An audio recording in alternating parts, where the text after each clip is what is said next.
ಆಲೂರು ತಾಲೂಕು ಕಳಗಣ ಪಂಚಾಯತಿ ವ್ಯಾಪ್ತಿಯ ಮುತ್ತಿಗೆ ಗ್ರಾಮದ ವಿದ್ಯಾರ್ಥಿಗಳು 4 ಜನ ವಿದ್ಯಾರ್ಥಿಗಳು ಒಬ್ಬನ ಆ ಹುಡುಗ ಮದಗಟ್ಟದಿಂದ ಒಬ್ಬ ಹುಡುಗನ ಸಾಕೊಂಡಿದ್ರು. ಆ 4 ಜನ ಜೊತೆಗೆ ಒಬ್ಬ 5 ಜನ ಹುಡುಗರು ಟಿ ಟೀಮ್ನಲ್ಲಿ ಕೆರೆಗೆ ಬಂದಿದ್ದಾರೆ. ಆಟ ಆಡಕ್ಕೆ ಬಂದ್ರು, ಮೀನು ಹಿಡಿಯಕ್ಕೆ ಬಂದ್ರು, ಈಜು ಮಾಡಕ್ಕೆ ಬಂದ್ರೆ ಗೊತ್ತಿಲ್ಲ. 4 ಜನ ಕೆಳಗಿಳಿದಿದ್ದಾರೆ. ಆಕಸ್ಮಿಕವಾಗಿ ಅದು ತುಂಬಾ ಅನುಪಿದ ಕಾರಣ, ತೀರಾ ಆಳ ಇದ್ದ ಕಾರಣ ಇವು ಚಿಕ್ಕ ಹುಡುಗರು ಮುಳ್ಕೊಂಡು ಇವತ್ತು 4 ಜನ ತೀರೋಗಿದ್ದಾರೆ. ಇಷ್ಟೊತ್ತು ಎಲ್ಲರ ಸಹಕಾರದಿಂದ ಇವತ್ತು ಏನು NDRF ತಂಡ ಮತ್ತು ಇದ್ರ ತಂಡ ಬಂದು ಹುಡುಕಿ 4 ಮೃತದೇಹಗಳನ್ನ ಈಗ ಆಸ್ಪತ್ರೆಗೆ ಶಿಫ್ಟ್ ಮಾಡಲಾಗಿದೆ. ಆ ಒಬ್ಬ ಹುಡುಗ ಏನು 5 ಅವನು ಬಂದು ತಿಳಿಸ್ತಾ ಇದ್ದಿದ್ರೆ ತುಂಬಾ ಇನ್ನೂ ಅನಾಹುತ ಆಗ್ತಿತ್ತು. ಇಂಥ ಒಂದು ಈ ಸಂದರ್ಭದಲ್ಲಿ ನಿಜವಾಗ್ಲೂ ಮನಕುಲುಕುವ ಒಂದು ವಾತಾವರಣ ನಿರ್ಮಾಣ ಆಗಿದೆ. ಇಡೀ ಸುತ್ತಲ ಗ್ರಾಮದಸ್ಥರು ಇಲ್ಲಿ ಸೇರಿದ್ದಾರೆ.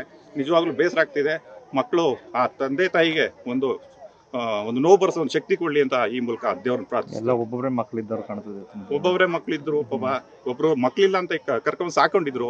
ಇದೊಂಥರ ತೀರಾ ದುರ್ಘಟನೆ. ಈ ಥರದ ಘಟನೆಗಳು ನಡೀಬಾರ್ದು.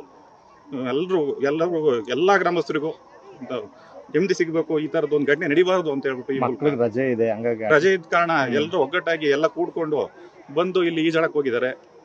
ಏನೋ ಆಕಸ್ಮಿಕ ಘಟನೆ ನಡೆದು ಹೋಗ್ಬಿಟ್ಟಿದೆ. ಎಲ್ಲ ಒಂದೇ ಸ್ಕೂಲ್ ಮಕ್ಕಳ ಸರ್? ಇಲ್ಲ, ಒಂದು ಮದಗಟ್ಟದಿಂದ ಒಂದು ಹುಡುಗ ಬಂದಿರೋದು, ಅದು ಸ್ಕೂಲ್ ಬೇರೆ. ಇನ್ನು ಉಳಿದಿದ್ದರೆಲ್ಲ ಕದಾಳ ಗ್ರಾಮದ ಸ್ಕೂಲಿಗೆ, ಟಿ ಸ್ಕೂಲ್ಗೆ ಎಲ್ಲ ಹೋಗ್ತಿದ್ರು. ಎಲ್ಲ ಹೆಚ್ಚು ಕಮ್ಮಿ 8 ರಿಂದ 12 ವರ್ಷದಂತ ವಿದ್ಯಾರ್ಥಿಗಳು 7ನೇ ಕ್ಲಾಸು ಓದ್ತಾ ಇದ್ರು. ಏನೋ ದುರ್ಘಟನೆ. ಆ ಒಂದು ಹಿರಿಯರಿಗೆ ಯಾರಿಗಾರು ಇಲ್ಲಿ ಸಿಕ್ಕಿದ್ರು, ಇಲ್ಲಿ ದನ ಕಾಯರು ಪಾಪ ಕಳಿಸಿದ್ದಾರೆ, ಹೋಗಿ ಇಲ್ಲಿ ಆಟ ಆಡಬಾರದು ಅಂತ ಹೇಳ್ಬಿಟ್ಟು. ಮತ್ತು ಅವರು ಏನೋ ಎಲ್ಲ ಒಟ್ಟಿಗಿದ್ರಲ್ಲ, 4-5 ಜನ ಒಟ್ಟಿಗಿದ್ರಲ್ಲ, ಮತ್ತೆ ಬಂದು ಕೆರೆ ಒಳಗೆ ಇಳಿದಿದ್ದಾರೆ. ಈ ಇಡೀ ಊರ್ ಸುತ್ತ ಕೆರೆಗಳಲ್ಲಿ ನೀರಿಲ್ಲ. ಏನೋ ಇದೊಂದು ಕೆರೆಯಲ್ಲಿ ಸ್ವಲ್ಪ ನೀರಿದೆ.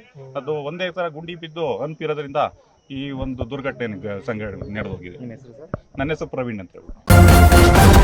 ನ್ಯೂಸ್ ಫಸ್ಟ್, ನಿರ್ಭೀತಿಯಿಂದ ನಿಮ್ಮ ಪರವಾಗಿ.